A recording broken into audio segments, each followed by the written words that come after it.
السلام علیکم نئی ویډیو سره تاسو غلطه وایو امید لرم چې تاسو ټول به روزه خوشاله وئ ژوند په مازو کې به وئ اول کې ډیره زیاته افسوسناکه پیښه رامخې ته شوې وه چې د 9 ورځو ماشوم خپل پلار 15 وه ډیره په بد مرګ باندې مړه کړې دوستانو د هغه ماشومې مور دغه ماشومې په غم کې خودکشي وکړه او په هسپتال کې ډیره په بد حال باندې مړه شوه دا واقعه څنګه رامخې ته شوه د ماشومې مور خودکشي ولې وکړه د خودکشي نه مخکې ماشومې مور څه خبرې کړې وې ټول معلومات درسره په دې ویډیو کې شریک دا ویډیو خامخا وګورئ چې پوره معلوماتونه ځان خبر کړئ د نورو معلوماتي ویډیوګانو لپاره زموږ چینل سبسکرایب کړئ نشان څخه خامخا وخی چې زموږ هر یوه نوې معلوماتي ویډیو تاسو ته په اسانۍ سره میلاویږي اول کې د 9 ورځو ماشوم خپل پلار په دې وجه باندې 15 زما لومړنی اولاد زوی پیدا ولې نه شو دوستانو که موږ سوچ وکړو نن سبا زمانه کې خلک زوی پسې ډېر زیات زور اخر زمان خلکو له څه ورکوي زامن چې غل چې دغه پلار او مور بېعزتي کوي او لوريانې چې غل شي بوډاوالي پورې د مور او پلار خدمت کوي خو دوستانو بیا هم د دغه مور او پلار لوريانې بدې شي دوستانو دغه ماشومې په غم کې دغه ماشومې مور خودکشي وکړله او په هسپتال کې ډېره په بد حال باندې مړه شوله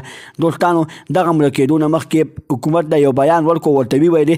خو زه خو اصل د دې دنیا نه روانه یم زه مړه شوم د خپلې بچۍ په غم کې خو زه د حکومت نه یو ګزارش کوم چې حکومت زما خاوند ته ښه بدترینه سزا ورکړي پانسي وله ورکړي او ټولې دنیا ته وښایي چې کوم کس په خپلو لوریانو باندې ظلم کوي یا د پلرو بچو په لوریانو باندې ظلم کوي د هغه سزا به پانسي وي دوستانو اوس ګورو حکومت دغه ظالم له پانسي ورکوي او که نه ورکوي د نورو معلوماتي ویډیوګانو لپاره زموږ چینل سبسکرایب کړئ د نشان څخه مخه وخی چې زموږ هر یوه نوې معلوماتي ویډیو تاسو ته په اسانۍ سره میلاویږي والسلام